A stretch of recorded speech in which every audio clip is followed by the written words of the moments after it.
Hi, this is Michael, and today I'm reviewing the new EV ELX 112P powered speaker from Electro Voice.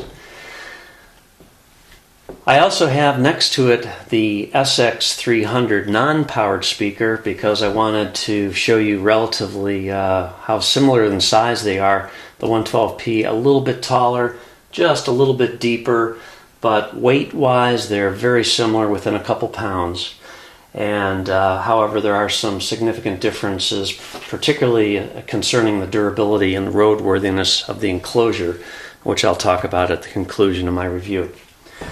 So what we've got here is we've got a 12-inch woofer, and the frequency response of the speaker is 50 Hertz to 20K, and the speaker will give you 132 dB maximum SPL, so this speaker rocks. It's got a 1000 watt Class D lightweight amplifier inside. There's no fan. It runs pretty cool. And I'm going to spin this around and show you the back panel. First thing, I do want to comment on the handle. This is poor design feature number one for EV. They made the handle go this way as opposed to the SX300 where the handle goes this way. Makes a huge difference when you've got two speakers side by side and you're carrying them. This just puts a lot more strain on your wrist and such. And then the back panel, and I'll try to zoom in a little bit so you can see everything.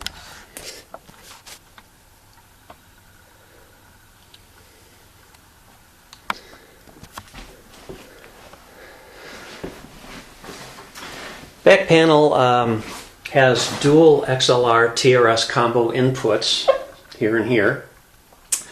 You've got two input channels basically, input 1, input 2. Input 1 also gives you a RCA input, and there's gain controls on both input 1 and input 2. Input 2 gives you a switchable line mic mode here. This is also the TRS XLR combo input, but you do have a mic mode, so you've got to use a paper clip or a pen point to push this into the mic mode. That gives you a great amount of flexibility. You could hook up any line level device to the RCAs, say like you've got a portable MP3 player, and then you can plug in your mic into input 2. So you could use this for a ceremony, for instance, or just an auxiliary. You could just take a single speaker somewhere with a tiny little MP3 player and power for your speaker, and you'd be good to go if you just needed to provide music. Then you've got a master gain control with a peak limit light here, and then you've got a normal and boost mode here for EQ. You've got a full range or with a sub switch here, so if you're using this with the subwoofer, you would flick this over to with the sub, and this gives you a 100 Hertz high pass filter. And then here, this is the input select switch here. This determines whether you're going to just be using input 1 or 1 and 2. And then this XLR is a XLR parallel output, so you could hook up another speaker off of this right here. And then down below you've got the power switch, and your AC in goes right here. So this is the amplifier. When you take all these screws out, there's actually a compartment inside here. It's basically a closed little compartment, and the amplifier is on the back panel of this.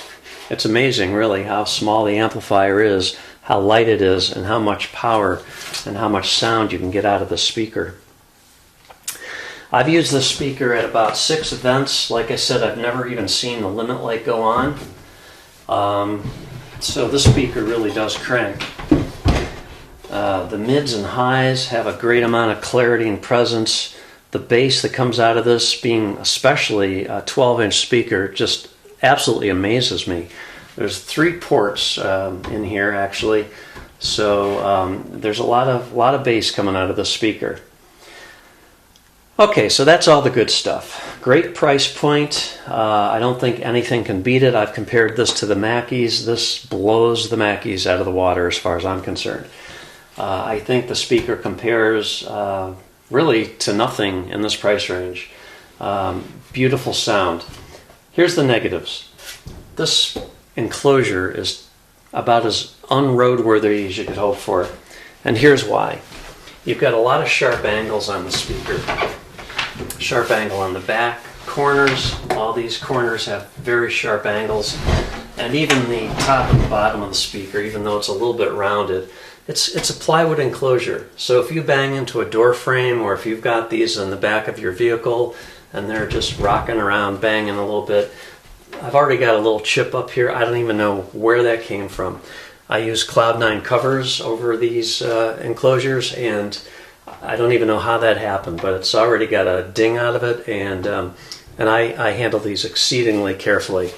Now the SX300s are kind of some sort of a plastic case. I can literally hit these with a hammer, and it just bounces off.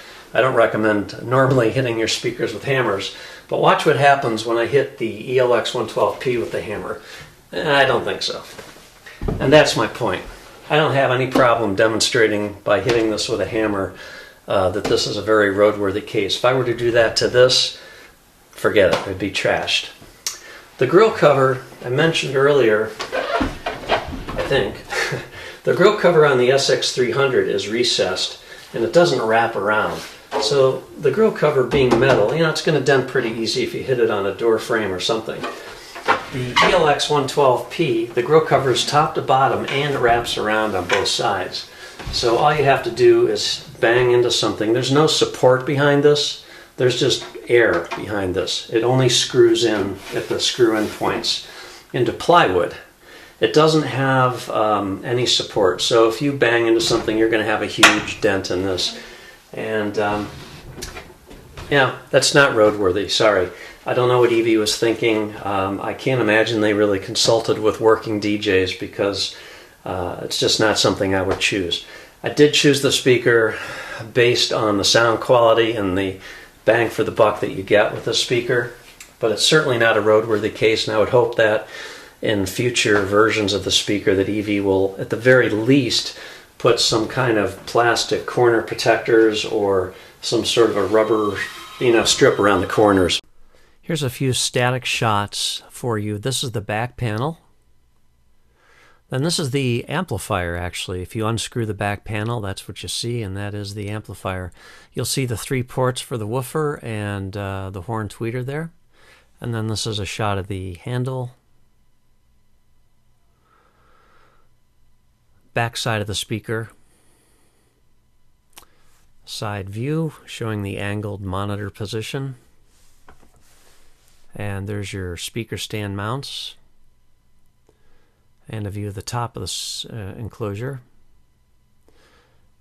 And the EV logo, which can be turned on or off by a little switch on the back. Thanks a lot.